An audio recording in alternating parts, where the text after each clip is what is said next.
Good morning, everyone. It is Friday, May 28th.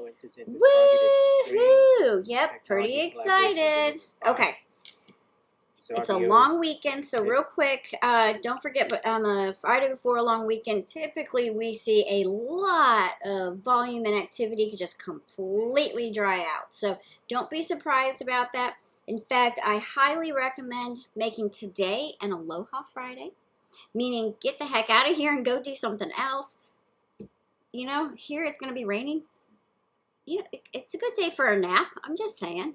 Okay, anyway, for all of those who watch these videos, I just want to take a moment to say, you know, typically everybody spends time barbecuing on Memorial Day and getting together with friends and family and celebrating.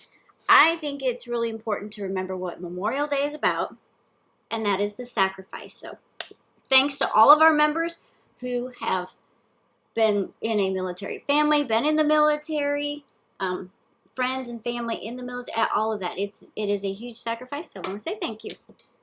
All right, moving along. Here is the SPY. What do we see?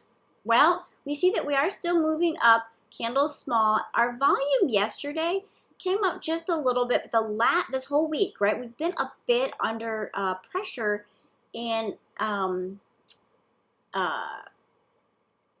volume, right? Just lower volume. So we're not really making that big, yes, I'm ready to go back up and make a new high, but we're also not failing. So what does this tell me? Nothing. It tells me nothing yet because I don't know what it wants to tell me. And the reason I say that is we have to follow the actual chart. What is the price action actually telling us? So even though, you know, we may be in a bit of a stalled period here while the market kind of figures out what it wants to do. We've gotten through a lot of our big retail earnings now. There's a lot of talk of inflation. Of course, the Treasury. We are so hyper-focused on the Treasury yield these days. I mean, it kind of cracks me up. Not saying that it's not an important part of the economy, obviously, but to be so myopic on these things is to me, you just lose the big picture. So don't ever lose the big picture. But overall, the market's still just kind of grinding higher, a little bit lighter volume. And today will be ridiculously light volume. That's my prediction. Unless everybody comes in and says, we all want to buy AMC or GameStop. In fact, Joe posted a thing in the Discord room that AMC was 11% of the volume on the NYSE yesterday. Now, I haven't verified that, but the Helene who put that out is pretty reputable. That's crazy. So we'll take a look at some of those meme stocks as well. But the S&P continuing to make a move. The NASDAQ, you know, just kind of still in a channel. And the Dow looking like the SPY, making a little bit of a move. Now, in the Dow yesterday, we did push a little bit higher in volume, but not enough for me to say, woohoo, we're getting ready to run. Okay, let's take a look at a few charts. I also want to just touch real quick. When you trade an index,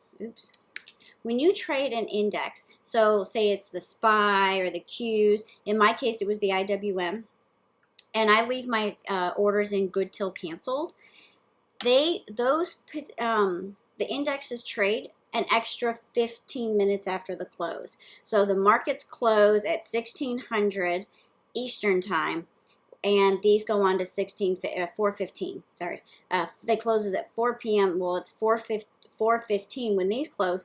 So I had walked away from my computer because I had some other things to do, and Jesse here in the community was like, "Hey, did your IWM sell?" I'm like, "No, it's after the market." And then I went and looked. I'm like, oh my goodness, because I had to open E-Trade back up. I'm like, yep, it sure did. So I am out of my IWM at 510 there. It actually went up, I think, to like 515 or 513 rather, but those did sell. I don't want you to think that I tried to do anything shady. Okay, now let's take a look at a few. We had earnings last night in CRM, and this morning it is sitting at 237.30. So it's coming way up here, 237.30. Yeah, right up in here. Nice area as far as resistance. I would Look at this. So often we've seen like where we get that big gap up, and then we kind of settle back in. So to me, CRM is a day trade today. We'll come back in on Tuesday. Don't forget Monday we're closed. We'll come back in on Tuesday and see, do we continue that move along. But CRM is definitely one on my radar. Beyond, I don't know how many times we've talked about this in the last couple of weeks, but beyond this morning, yesterday it closed over the 200 finally, and this morning it is sitting at 148. This one too, I would not take it as a swing trade right here. These are nice bullish gaps. What I would do now, I think this is a perfect day trader setup in Beyond. Okay, let's hop over here and talk about PLTR. Yesterday we talked about this trend line. A close over that trend line is, to me, a good signal. Now we do have a good amount of resistance coming up ahead in equity. I think this is great, but look at our volume on this one too.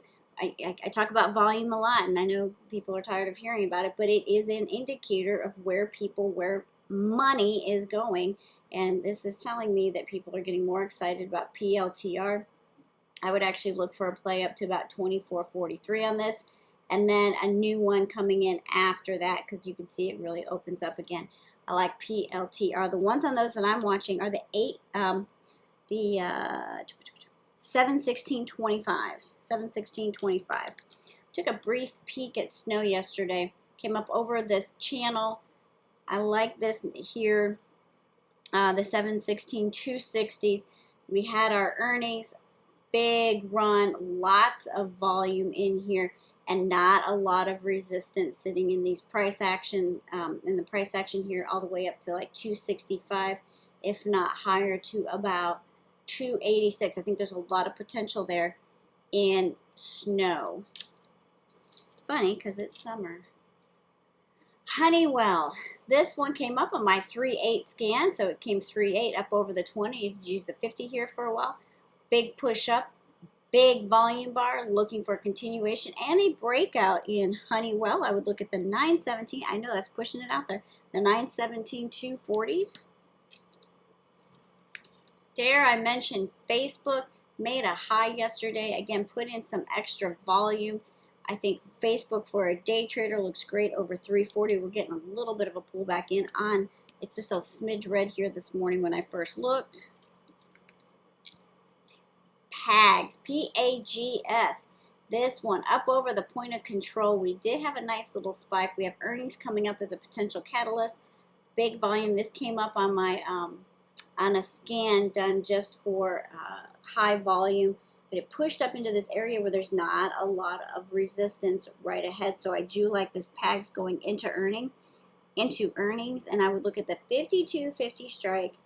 I looked all the way out to August. But there are a lot in June as well, June 18th, if you want to take a look at that. Peloton, pretty beat up over some news, brought it down. It has been fighting back, looking to move over that 200. I like this for an over the 200 play at 113.95. This I actually would consider a swing on a close over the 200. And definitely if we came up over that 116, I think that's a really, really good area. For right now, I'm looking at the 716, so the July 16th, 115s or 120s. We'll see which ones look good if we get into this. All right, so let's talk about, we talked about cream a little bit. Cost had earnings as well, and Cost is trading down just to the 8, 384.36. So conversely to what we see when something gaps up and then it starts to pull back in because everybody starts selling, Costco may be a buy here. We'll keep an eye on it. Like the idea for a reversal day trade today, and then look at it again next week for a continued reversal in Costco. We talked about Beyond, still going. A couple from the last, a few from the last couple of days that we've been watching. Stitch Fix. Really bummed I didn't get into this. Stitch Fix looks great. We have that catalyst of earnings coming up. The 618.55s is the one that was on the list from yesterday. Workhorse. A nice push and move, close up off of the 20 with decent volume. I like this one actually for equity, but the 716 9s or 10s there look pretty good. Fubo is another one that was on the list yesterday. Used the 200 beautifully, pushed on up, clearing out some more resistance. I like the Fubo. In that one, we actually called out at the 820.25s. I'd probably look out a little bit further, maybe to the 30s on those now. Okay, that is it for me today. If you have any questions, let me know. I do have JWN. That was the RSI2 play that I took overnight. I will look at it here this morning. It'll be a bit green here this morning as we open up. If it holds, it's sitting at 34.40. I think a good play is always to look for that 10%. I have not put my sell in as of yet. When I do, I will let you know. But 10% is always a pretty safe target for me. Okay, everyone, I hope you have a fantastic day. I hope you have a fantastic weekend. And remember what Memorial Day is really all about. And be respectful and make sure that you thank a service member, a veteran, or somebody who puts their life on the line for us every day. All right, have an awesome weekend.